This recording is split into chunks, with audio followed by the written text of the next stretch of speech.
Maintenant, retrouvons une nouvelle histoire de Papy Grenier. Papy Grenier! Coucou papy! Oh oh oh, les enfants! Vous voilà comme chaque mois, hors champ, et avec votre voix de chipmunk. Papy, tu nous racontes une histoire? Oh, une histoire! Tout a commencé il y a 4,56 milliards d'années, quand la Terre n'était qu'une boule de feu gigantesque. Moins longue l'histoire, papy, s'il te plaît. Oh bon, d'accord. Alors, ce que je vous ai raconté la fois où j'étais agent de secret, c'était en 1997. GoldenEye, I found his weakness. GoldenEye. Oh ouais, ça va, pourquoi tout le monde réagit comme ça? Oh là là. Bon, j'étais là pour lutter contre les communistes. Je vais mettre un terme à votre idéologie barbare de répartition équitable des richesses. Je me souviens que tout avait commencé sur un barrage qui était gardé par les pires soldats russes du monde. Ils étaient pas très malins, je dois le reconnaître.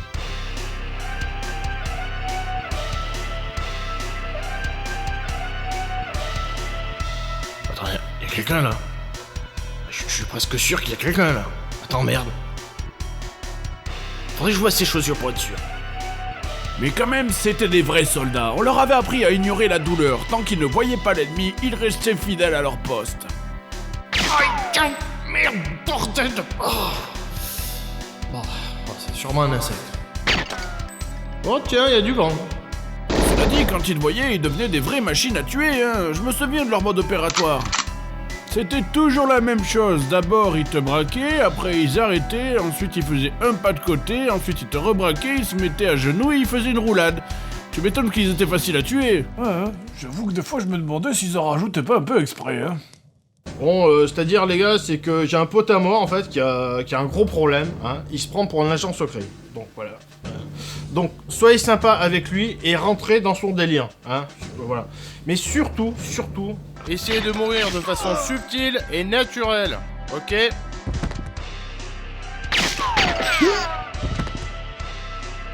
Bon, après, des fois, ça leur arrivait quand même de me toucher, hein. Papy, quand tu prends une balle, ça fait pas ça. Ah bon? Mon Dieu, il a tiré. Ah oui, t'as raison. Allez, va chercher un pansement dans l'armoire. Moi là-dedans, j'étais un agent secret, hein. J'avais une montre qui donnait pas l'heure et surtout j'avais plein d'armes. J'avais mon PP7 silencieux, j'avais des AK-47, j'avais des fusils de sniper, j'avais des DSK. Rien ne vaut un DSK pour tirer un bon coup, hein. Bande de petits cons, hein. Ma mission, c'était de retrouver le GoldenEye. Je dois avouer quand même que j'étais pas un très bon agent secret, hein. Je passais tout mon temps à dessiner des bits sur les murs avec les impacts de balles, je sautais des barrages sans élastique, et j'explosais systématiquement tout ce que je voyais. Dès qu'il y avait une télé ou un écran, je me sentais obligé de tirer dessus pour le faire exploser. Je sentais d'ailleurs que des fois ça agaçait les gens autour de moi. James, je vais reprogrammer satellite de communication pour... D'ailleurs, quand j'y repense, c'était bizarre quand même, tout explosait. Les chaises, les meubles, les lampes de bureau, même les maquettes de voitures en plastique explosaient quand on tirait dessus. À croire que Michael Bay s'était mis à bosser chez Ikea. Enfin bref, pour cette mission, j'étais accompagné de Natalia, une scientifique rousse aveugle et à forte tendance suicidaire. Ah, quelle connasse. Je me souviens de ces moments où on se retrouvait tous les deux, dans l'ascenseur. J'ai toujours aimé les femmes un peu froides avec moi. Elle restait toujours de marbre, même quand je dansais devant elle, mais je savais que ça lui faisait de l'effet. On était collés l'un à l'autre, cette ambiance tellement romantique, tellement intimiste, que j'ai sorti mon arme et que je lui ai tiré dans la Oh, tu sais quoi? Les soldats russes étaient tellement idiots qu'il fallait bien que je m'amuse un peu, et puis tout le monde l'a fait. J'en ai vécu des aventures, hein. Je me souviens quand j'ai été fait prisonnier avec Natalia et que j'ai réussi à m'échapper devant le garde grâce à ma montre magnétique. Ah là là, c'était... facile.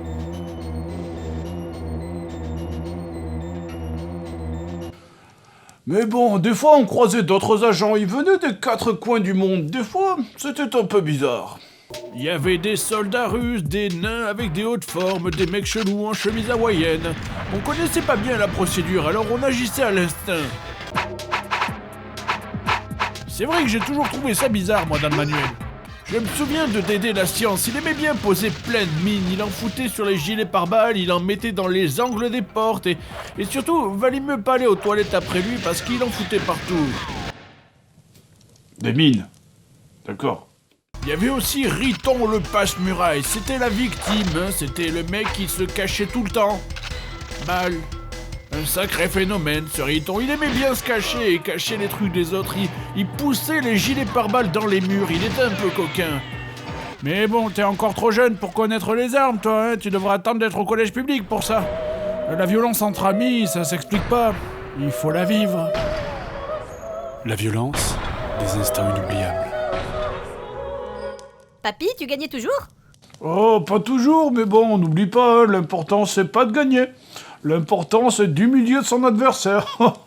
Mais papy, c'est pas une histoire, c'est un jeu vidéo.